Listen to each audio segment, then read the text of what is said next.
Hey everyone, this is Coach Mark Nolan. Welcome back to another episode of Sports Parents University.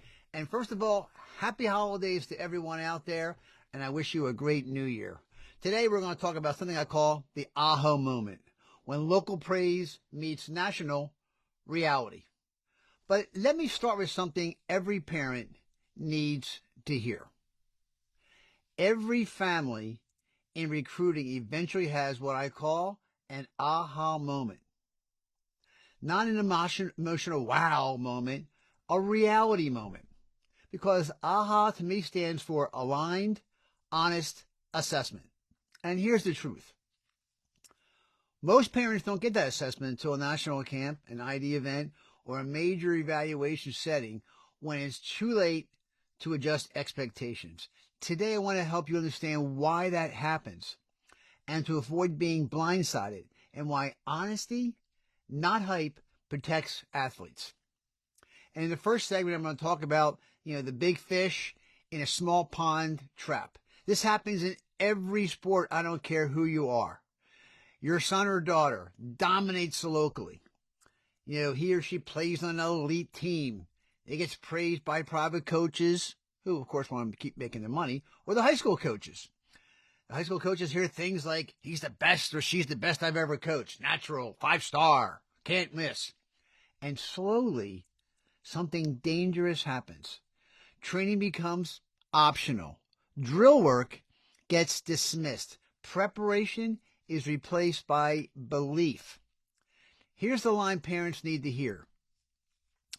You don't know how big your pond is until you leave it. National camps don't create problems. They reveal them. And in the second segment, I'm going to talk about the drill work delusion. And this is a true story.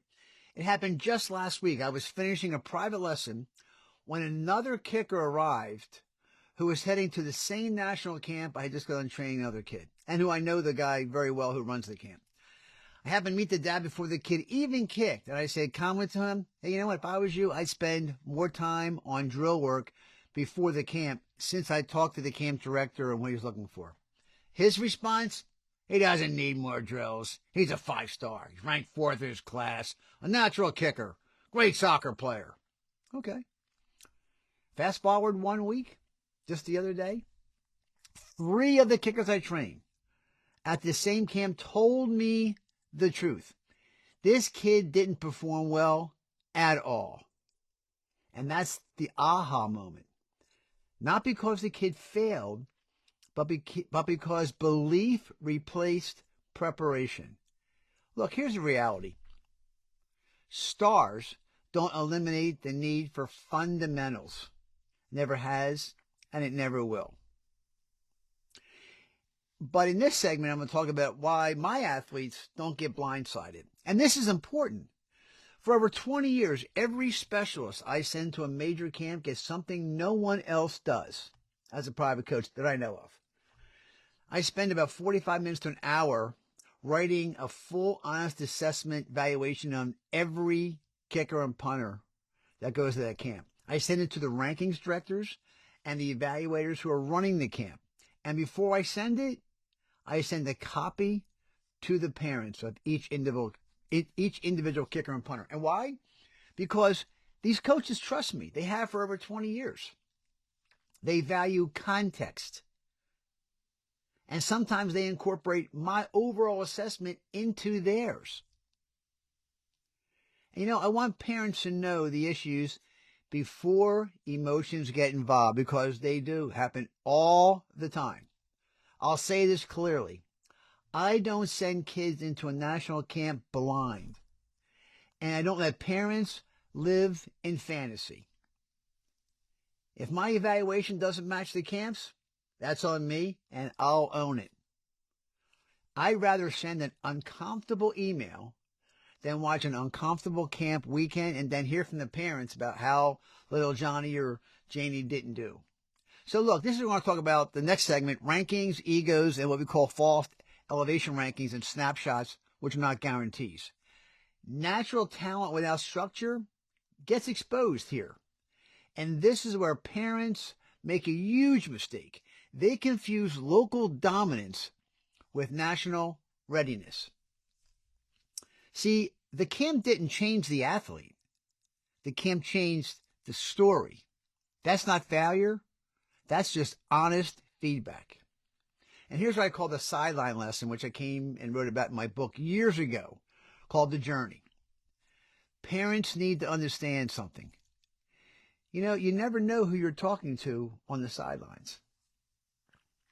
How you speak, how you dismiss advice, how you act around other parents and coaches, those impressions follow your athlete, even when you're not in the room, and especially parents who go crazy. So here's the close of this message. This is the real message. The aha moment isn't about being humbled. It's about being honest. You have to have aligned expectations to protect athletes. Honest assessments saves families time, money, and heartache. So remember, as I said before, just say no, K-N-O-W. Know where your athlete stands. Know before you spend all that money. Know before belief replaces work. That's how recruiting actually works in this year of 2025 and beyond, with the transfer portal, NIL, and everything else that's going on in college level recruiting. So with that, ladies and gentlemen, I want to thank you once again for listening to our Sports Parent University podcast. And for all of you out there who will be celebrating this year coming up, I wish you great holiday spirit and a safe and fruitful 2026. This is Coach Nolan signing off, and thank you very much for listening to our podcast all these years. Take care, everyone. Goodbye.